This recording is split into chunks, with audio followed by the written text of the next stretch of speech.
শুনেন, কুমিল্লার একটা এলাকার নাম হলো চান্দিনা। ওই চান্দিনার একজন লোক আছে, তিনি হলো ডাক্তার, থাকে ঢাকায় মুগদায়। তিনি আমাকে বলল, হুজুর মায়ের সাথে বেয়াদবি করলে যে কি হয় এটা আমি চোখ দিয়ে দেখছি। প্রতি জুমায় তিনি আমার মসজিদে নামাজ পড়ে। ডাক্তার মানুষ, MBBS ডাক্তার, অনেক বড় সম্মানী ব্যক্তি। তিনি বলল, হুজুর আমার বাড়ির পাশে এক মহিলা তার বাচ্চাকে নিয়ে অনেক কষ্ট করে বড় হয়েছে। বড় হওয়ার পরে স্বামী মারা গেছে। স্বামী মারা যাওয়ার পরে স্ত্রী দ্বিতীয় কোনো স্বামী গ্রহণ করে নাই।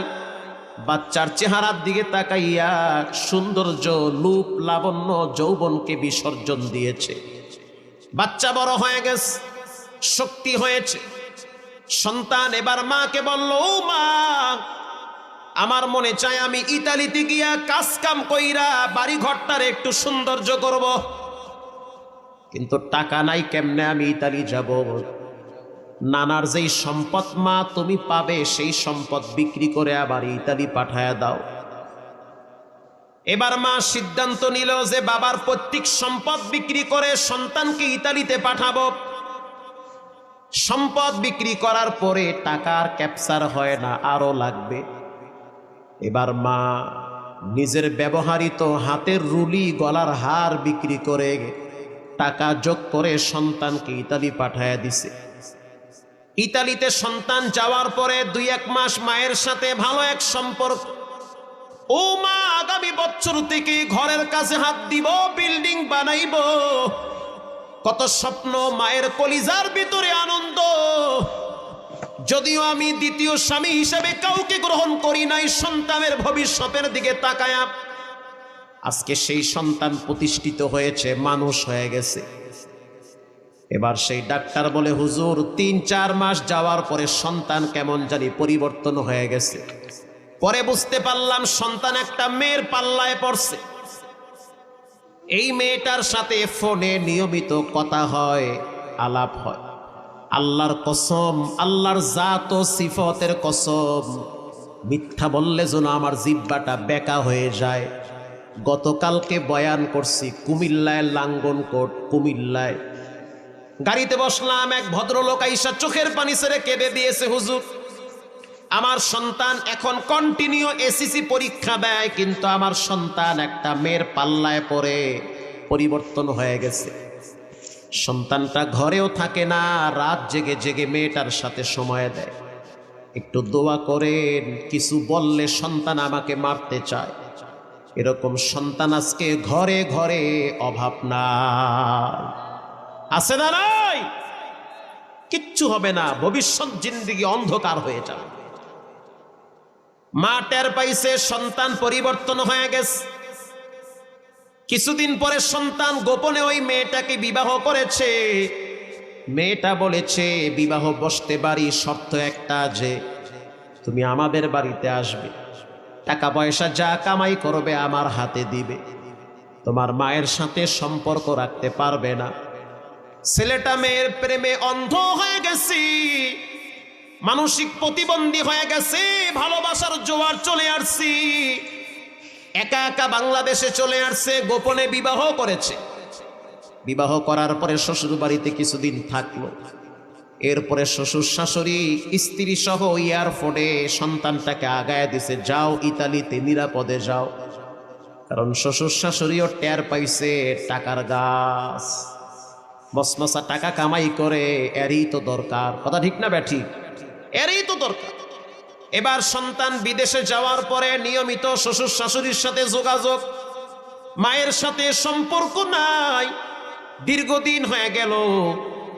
মা তো রাত্রিবেলা চোখের অশ্রু যায় নামাজে ধরায়, আর বলে, আল্লাহ কেমন সন্তান দিলা, কত স্বপ্ন, কত চিন্তা ভাবনা, সব তো মাটি হয়ে গেল, খাওনি তো পেটে জুড়ে না। হঠাৎ একদিন মা শুনতে পাইল যে আমার সন্তান গ্রামে আসতেছে। কোন গ্রামে? বলে পাশের গ্রামে সন্তানের বন্ধুর বোনের বিবাহের অনুষ্ঠানে আসবে। তো মা চিন্তা করলো হয়তো আমার সাথে একটু দেখা করে যাবে। সন্তান বিবাহের অনুষ্ঠান কমপ্লিট করে যখন গাড়ি নিয়ে ঢাকায় রওনা হয়েছে, মা আর নিজেকে সামাল দিতে পারে নাই।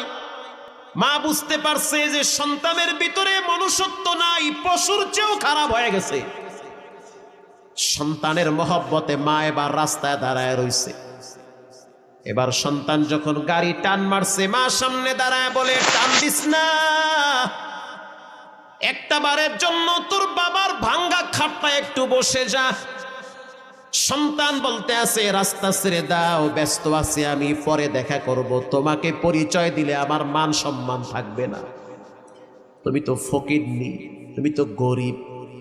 তোমার ওই ভাঙ্গা টিমের ঘর দেখলে আমার স্ত্রী মন খারাপ করবে, শ্বশুর শাশুড়ি মনে করবে যে আমি ফকির নির্বোলা। মা বলতে আছে, সন্তান, জীবনে কোনোদিন তোর শ্বশুর শাশুড়ির সাথে আমার দেখা করাইস না। একটা বারের জন্য আমার ঘরে আইসা আমার হাতে এক গ্লাস পানি খেয়ে যা। আমি তো তোমাকে লম্বা টাইম পেটে রাখছি, তোমাকে রাত জেগে জেগে পাখা দিয়া বাতাস কইরা ঘুম পাড়াইছি, গভীর রাত পর্যন্ত তোমাকে আমি সুস্থ করার জন্য পাশে বসে বসে যত্ন করেছি। তখন তো আর বউ ছিল না, তখন তো শ্বশুর শাশুড়ি ছিল না, এখন তোমার অভাব নাই, বারবার খবর নেয় তোমার, তুমি কেমন আছো। আলগা দরদ এখন বায়া বায়া পড়ে, ঠিক না বে ঠিক? এতদিন তো খবর ছিল না। সন্তান বলল, সময় নাই, জায়গা পরে আসবো। মা চিন্তা করলো সন্তান থাকবে না, চলে যাবে। জানলার ফাঁক দিয়া মা হাত ঢুকা দিছি, যাইস না, একটা বারের জন্য ঘরে বসে যা। সন্তান এমন নিষ্ঠুর পাশাদ, মাকে এমন জোরে একটা ধাক্কা মারছে, গাছের সাথে গিয়া মা পড়ে গিয়েছে। বাড়ি খাওয়ার সাথে সাথে মায়ের কপালে প্রচন্ড আঘাত পাইছি, রক্ত বায়া বায়া পড়ছে। তারপরেও মা চিল্লায় চিল্লায় বলতে আছে, আল্লাহ, ও আমারে যদিও কষ্ট দিছে, তুমি রাগ কইরা ওরে কষ্ট দিও না। যদিও আমার কপাল থেকে রক্ত ঝরাইছে, তুমি রাগ দিও না। কারণ সমস্ত কিতাব হাদিসে লেখা, মাকে কষ্ট দিলে বেশি দিন আরামে টিকতে পারে না। সন্তান তো বিদেশে চলে গেল, এদিকে মা যাযাবরের মতো জীবন পার করতেছে ঘরে। মাসখানেক পরে ডাক্তার বলতে আছে, হুজুর, এই মহিলাটা আমার বাড়িতে আসছে রাত্র ৩টায়, আইসা দরজায় লক করতে আছে, ডাক্তার একটু খবর নিয়ে দেখেন আমার সুমন কেমন আছে। ডাক্তার বলতে আছে, রাত্র ৩টা বাজছে, সমস্যা কি? বলে, আমি তো একটা খারাপ স্বপ্ন দেখছি। এটা কোনো বানোয়াট কিচ্ছা কাহিনী না, এটা হলো কুমিল্লার বাস্তব ঘটনা। আল্লাহু আকবার।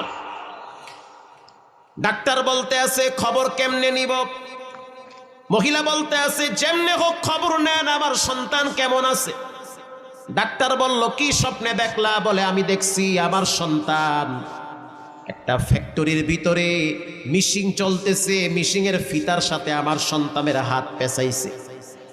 হাত পেঁচাইতে পেঁচাইতে পেঁচাইতে পেঁচাইতে শরীর থেকে হাতটা আলাদা হয়ে গেছে।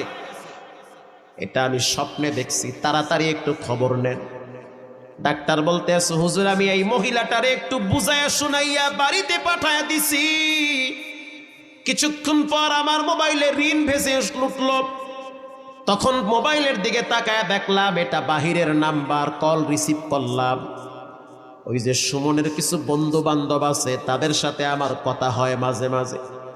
একজনে ফোন দিয়া বলল, সুমনের অবস্থা খারাপ, ফ্যাক্টরির ভিতরে, জুতার ফ্যাক্টরির ভিতরে দাঁড়ায়া দাঁড়ায়া ডিউটি পালন করতেছিল, চামড়াগুলা পলটাইতেছিল ফিতার সাথে। একটা সময় দেখা গেল হাতটা হঠাৎ ফিতার সাথে ঢুকে গেছে, ফিতাও ঘুরতেছে, দেহটাও ঘুরতেছে, হাত ঘুরতেছে, ফিতাও ঘুরতেছে, বডিটাও ঘুরতেছে। একটা সময় আঘাত করে করে দেহ থেকে হাতটা ডিসকানেক্ট হয়ে গেছে, আলাদা হয়ে গেছে। রক্তাক্ত বটি নিয়ে রাস্তায় পড়ে আছে। হসপিটালে নেওয়া হয়েছে, অবস্থা খুব খারাপ, অনেক রক্ত লাগবে। স্ত্রীকে টেলিফোন করা হয়েছে, স্ত্রী এখন ফোন রিসিভ করে না। শ্বশুর শাশুড়িকে ফোন করা হয়েছে, কেউ রিসিভ করে না, কারণ বুঝতে পারছে টাকার বাক্স নষ্ট হয়ে গেছে। বুঝতে পারছে। প্রিয় ভাইরা আমার, সকালবেলায় মহিলার কাছে গিয়ে বলল, মা টেনশন করবেন না, দোয়া করেন, দুর্ঘটনা ঘটছে ঠিক। মহিলা বলতে আছে, ডাক্তার আমি তো আমার সন্তানের অভিশাপ দেই নাই, আমি তো বরদোয়াও দেই নাই, তো কেন এমন দুর্ঘটনা ঘটলো? আমি বারবার বলছি, আল্লাহ যত কষ্ট আমি মা সহ্য করব, কিন্তু আমার বাচ্চাটার জন্য কোনো কষ্ট না হয়। এই সন্তান দীর্ঘদিন চিকিৎসা করলো, ঢাকায় উত্তরায় ফ্ল্যাট ছিল, সেটা বিক্রি করার পরেও চিকিৎসার টাকা জোগাড় হয় না। গোপনে যত ব্যাংক ব্যালেন্স ছিল সব শেষ করলো, তারপরও চিকিৎসার টাকা হয় না। স্ত্রীকে ফোন করে বলল, কিছু টাকা দাও, তোমাকে তো আমি লক্ষ লক্ষ টাকার গোল্ড দিয়েছি, স্বর্ণ দিয়েছি। স্ত্রী বলল, দিয়েছো ঠিক, তবে এখন দিতে পারবো না, তোমাকে আমরা চিনতেও চাই না। সম্পর্ক নষ্ট হয়ে গেল।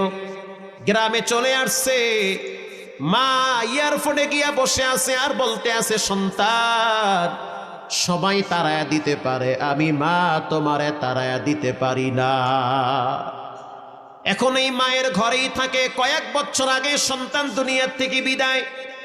সবে বরাতের রাত, ও মা বাবার অবাধ্য সন্তান, যারা বেয়াদবি করেছ, যাদের উপরে মা বাবা কষ্ট নিয়ে আসে, গোপনে মাপ চাও, তা না হলে সুন্দর জীবন টিকবে না, এলোমেলো হয়ে যাবে, ভবিষ্যৎ অন্ধকার হয়ে যাবে। যাদের টাকনুর নিচে প্যান্ট আছে তাদের দোয়া কবুল হবে না। সবে বরাতের রাত্রে তাদের ক্ষমা নাই। যাদের টাকনুর নিচে ইজারি ফিন্নার, আল্লাহর রসুল বলেন, যারা টাকনুর নিচে লঙ্গি পরে, প্যান্ট পরে, এটা ডাইরেক্ট জাহান্নামে পাঠায় দিবেন কে? হঠাৎ ঝুলে গিয়েছে এক হিসাব, বা হঠাৎ প্যান্ট একটু নিচে নেমে গিয়েছে, টাকনুর নিচে ঝুলতেছে আর এক হিসাব। কন্টিনিউ সৌন্দর্য বাড়াবার জন্য টাকনুর নিচে প্যান্ট ঝুলে আছেন, পায়ে হাত দিয়ে বলি, এটা জায়েজ নাই, হারাম। পায়ের নিচের অংশটুকুন ডাইরেক্ট জাহান্নামে যাবে। হাদিসে আসছে, ইজারি ফিন্নার, ডাইরেক্ট জাহান্নামে যাবে ওটা। নাউজুবিল্লাহ বলেন। বেঁচে থাকেন এগুলোর থেকে। শবে বরাতের রাত্রে হত্যাকারীর কোনো ক্ষমা নাই। প্রিয় ভাইয়েরা আমার, এর জন্য পাক্কা নিয়ত করে নেন, এখানে অনেক মা বাবার অবাধ্য সন্তান আছেন, যারা কোনোদিন মা বাবার সাথে আর বেয়াদবি করবেন না, আল্লাহর সাথে কখনোই শিরিক করবেন না, জীবনে নামাজ ছাড়বেন না, হারাম খাবেন না, আব্বা আম্মার সাথে দুরাচরণ করবেন না। দিলটা যদি নরম থাকে, তওবার নিয়াইতে দুইটা হাত আল্লাহকে দেখায় দেই। নারায়ে তাকবীর। আয় আল্লাহ।